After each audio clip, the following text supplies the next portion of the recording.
T25ಗೆ ಸ್ವಾಗತ. ನಾನು ಮಧುಶ್ರೀ. ಈ ಹೊತ್ತಿನ ಪ್ರಮುಖ 25 ಸುದ್ದಿಗಳನ್ನು ಕ್ವಿಕ್ ಆಗಿ ನೋಡೋಣ. ಕೆಂಪೇಗೌಡ ಏರ್ಪೋರ್ಟ್ನಲ್ಲಿ 5ನೇ ದಿನವೂ ಪ್ರಯಾಣಿಕರ ಪರದಾಟ ಮುಂದುವರೆದಿದೆ. ಇಂದು ಕೂಡ ಇಂಡಿಗೋ ಫ್ಲೈಟ್ಗಳ ಸಂಚಾರ ಸ್ಥಗಿತಗೊಂಡಿದ್ದು ಏರ್ಪೋರ್ಟ್ನಲ್ಲಿ ಪ್ರಯಾಣಿಕರು ಸಾಲುಗಟ್ಟಿ ನಿಂತಿದ್ದಾರೆ. ಇಂಡಿಗೋ ಕೌಂಟರ್ ಮುಂಭಾಗ ಕ್ಯೂ ಮುಂದುವರೆದಿದೆ. ಇಂಡಿಗೋ ಸಂಸ್ಥೆ ವಿರುದ್ಧ ಪ್ರಯಾಣಿಕರು ರೊಚ್ಚಿಗೆದ್ದಿದ್ದಾರೆ. ಇಂಡಿಗೋ ಸಂಸ್ಥೆಯ ಸಿಬ್ಬಂದಿ ನಮಗೆ ಯಾವುದೇ ಸರಿಯಾದ ಮಾಹಿತಿ ನೀಡುತ್ತಿಲ್ಲ, ಕೊನೆ ಕ್ಷಣದಲ್ಲಿ ವಿಮಾನ ಹಾರಾಟ ರದ್ದು ಅಂತಿದ್ದಾರೆ, 2 ದಿನದಲ್ಲಿ ನಿಮ್ಮ ಹಣ ರೀಫಂಡ್ ಆಗುತ್ತೆ ಅಂತಿದ್ದಾರೆ ಅಂತ ಆಕ್ರೋಶ ವ್ಯಕ್ತಪಡಿಸಿದ್ದಾರೆ. ಇಂಡಿಗೋ ವಿಮಾನಗಳ ಹಾರಾಟ ರದ್ದಾಗಿ ಕನ್ನಡಿಗ ಪ್ರಯಾಣಿಕರು ದೆಹಲಿಯಲ್ಲಿ ವಿಮಾನ ನಿಲ್ದಾಣದಲ್ಲೇ ಪರದಾಡುತ್ತಿದ್ದಾರೆ. ಹಾವೇರಿ, ದಾವಣಗೆರೆ, ಚಿತ್ರದುರ್ಗ ಜಿಲ್ಲೆ ಸೇರಿದಂತೆ ರಾಜ್ಯದ ಸುಮಾರು 200ಕ್ಕೂ ಹೆಚ್ಚು ಕನ್ನಡಿಗರು ರಾಜ್ಯಕ್ಕೆ ಬರಲು ವಿಮಾನಗಳಿಲ್ಲದೆ ಆತಂಕಕ್ಕೊಳಗಾಗಿದ್ದಾರೆ. ಇಂಡಿಗೋ ವಿಮಾನ ರದ್ದಿನಿಂದ ಬೇರೆ ಫ್ಲೈಟ್ ಟಿಕೆಟ್ ದರ 3 ಪಟ್ಟು ಹೆಚ್ಚಳವಾಗಿದೆ. ಕಳೆದ ನವೆಂಬರ್ 28ರಂದು ದೆಹಲಿ ಮಾರ್ಗವಾಗಿ ಅಜರ್ಬೈಜಾನ್ಗೆ ತೆರಳಿದ್ದ 80 ಕನ್ನಡಿಗರು ಇಂದು ಕರ್ನಾಟಕಕ್ಕೆ ಬರಲು ಇಂಡಿಗೋ ಫ್ಲೈಟ್ ಬುಕ್ ಮಾಡಿಕೊಂಡಿದ್ರು. ಆದರೆ ಇಂಡಿಗೋ ವಿಮಾನ ರದ್ದಾಗಿ ಬೇರೆ ಫ್ಲೈಟ್ ಮೊರೆ ಹೋಗಿದ್ದಾರೆ.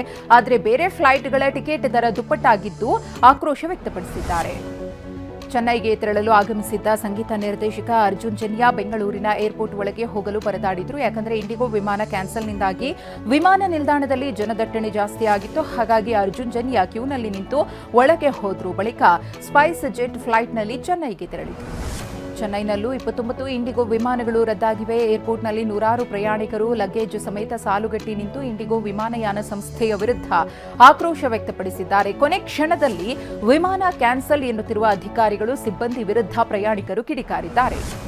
ಡಿಸೆಂಬರ್ 15ರ ತನಕ ಇಂಡಿಗೋ ವಿಮಾನ ಹಾರಾಟ ನಡೆಸಲ್ಲ ಅಂತ ಇಂಡಿಗೋ ಸಿಇಒ ಪೀಟರ್ ಎಲ್ಬರ್ಸ್ ತಿಳಿಸಿದ್ದಾರೆ. ಕಳೆದ 5 ದಿನಗಳಿಂದ 1000 ವಿಮಾನಗಳ ಹಾರಾಟ ರದ್ದಾಗಿದೆ. ಗ್ರಾಹಕರಿಗೆ ಉಂಟಾದ ಸಮಸ್ಯೆಗೆ ಕ್ಷಮೆ ಕೇಳುತ್ತೇವೆ. ಸಮಸ್ಯೆ ಬಗೆಹರಿಸಲು ಎಲ್ಲಾ ರೀತಿಯ ಪ್ರಯತ್ನ ಆಗ್ತಾ ಇದೆ.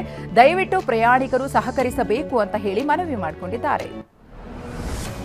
ಇಂಡಿಗೋ ವಿಮಾನಗಳ ಸಂಚಾರ ಸ್ಥಗಿತದಿಂದಾಗಿ ರೈಲುಗಳಿಗೆ ಹೆಚ್ಚುವರಿ ಬೋಗಿ ಅಳವಡಿಕೆ ಮಾಡಲಾಗಿದೆ.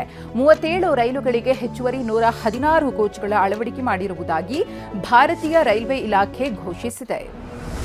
ವಿಮಾನಗಳ ಹಾರಾಟ ರದ್ದತಿಯಿಂದ ರೈಲು ಪ್ರಯಾಣಕ್ಕೆ ಹೆಚ್ಚು ಬೇಡಿಕೆ ಬಂದಿದ್ದು ಇಂದಿನಿಂದ ರೈಲುಗಳಿಗೆ ಹೆಚ್ಚುವರಿ ಬೋಗಿಗಳು ಸೇರ್ಪಡೆಯಾಗುತ್ತಿವೆ.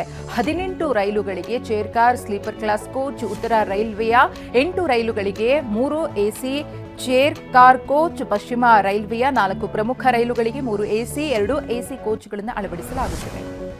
ಭೋಪಾಲ್ನ 13ರಲ್ಲಿ 3 ವಿಮಾನಗಳ ಹಾರಾಟ ರದ್ದಾಗಿದೆ. ಭೋಪಾಲ್ನಿಂದ ಬೆಂಗಳೂರು, ಭೋಪಾಲ್ನಿಂದ ಮುಂಬೈ, ಭೋಪಾಲ್ನಿಂದ ಪುಣೆಗೆ ಬರಬೇಕಿದ್ದ ಇಂಡಿಗೋ ವಿಮಾನಗಳು ರದ್ದಾಗಿವೆ.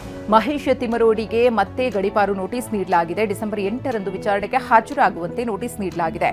ಪುತ್ತೂರು ಎಸಿ ಸ್ಟೆಲ್ಲಾ ವರ್ಗೀಸ್ ಅವರು ನೋಟಿಸ್ ಕೊಟ್ಟಿದ್ದಾರೆ. ಈ ಹಿಂದೆ ಮಾನ್ವಿ ತಾಲೂಕಿಗೆ ಗಡೀಪಾರು ಮಾಡಿ ಆದೇಶಿಸಿದ್ರು.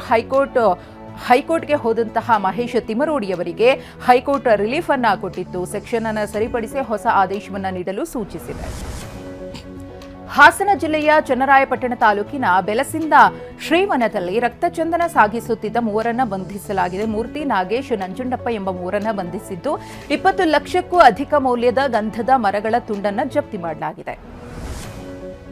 ಮಧ್ಯಪ್ರದೇಶದ ಉಜ್ಜಯಿನಿಯಲ್ಲಿ 17 ಕೋಟಿ 5 ಲಕ್ಷ ರೂಪಾಯಿ ಮೌಲ್ಯದ ಫೇಕ್ ನೋಟ್ಗಳನ್ನು ವಶಕ್ಕೆ ಪಡೆಯಲಾಗಿದೆ. ನಕಲಿ ನೋಟು ತಯಾರಿಸುತ್ತಿದ್ದ ಅಡ್ಡೆಯ ಮೇಲೆ ಪೊಲೀಸರು ದಾಳಿ ಮಾಡಿ 2ರನ್ನ ಬಂಧಿಸಿದ್ದಾರೆ. ಪ್ರಮುಖ ಆರೋಪಿ ಎಸ್ಕೇಪ್ ಆಗಿದ್ದು ಆತನಿಗೆ ಬಲೆ ಬೀಸಲಾಗಿದೆ. ಇಂದು ಭಾರತ ಮತ್ತು ದಕ್ಷಿಣ ಆಫ್ರಿಕಾ ನಡುವೆ ಕೊನೆಯ ಏಕದಿನ ಪಂದ್ಯ ನಡೆಯುತ್ತಿದೆ. ಇಂದಿನ ಪಂದ್ಯ ಗೆದ್ದ ತಂಡ ಸರಣಿ ತನ್ನದಾಗಿಸಿಕೊಳ್ಳಲಿದೆ. ಇನ್ನು ವಿಶಾಖಪಟ್ಟಣ ಮೈದಾನದ ಟಿಕೆಟ್ಗಳು ಕೆಲವೇ ಕ್ಷಣದಲ್ಲಿ ಮಾರಾಟವಾಗಿವೆ. ಕೊಹ್ಲಿ ಮೊದಲ ಶತಕದ ಬಳಿಕ ಸ್ಟೇಡಿಯಂಗೆ ಬರುತ್ತಿರುವ ಪ್ರೇಕ್ಷಕರ ಸಂಖ್ಯೆ ದಿಢೀರ್ ಏರಿಕೆಯಾಗಿದೆ. ಭಾರತದ ಆಲ್ರೌಂಡರ್ ಹಾರ್ದಿಕ್ ಪಾಂಡ್ಯ ಮತ್ತೊಮ್ಮೆ ಗೆಳತಿ ಮಹಿಕಾ ಶರ್ಮಾ ಜೊತೆ ಕಾಣಿಸಿಕೊಂಡಿದ್ದಾರೆ. ಗೆಳತಿ ಜೊತೆಗೆ ಜಿಮ್ನಲ್ಲಿ ವರ್ಕೌಟ್ ಮಾಡಿದ್ದಾರೆ. ಈ ವಿಡಿಯೋವನ್ನು ತಮ್ಮ ಇನ್ಸ್ಟಾಗ್ರಾಮ್ ಸ್ಟೋರಿಯಲ್ಲಿ ಶೇರ್ ಮಾಡಿದ್ದಾರೆ.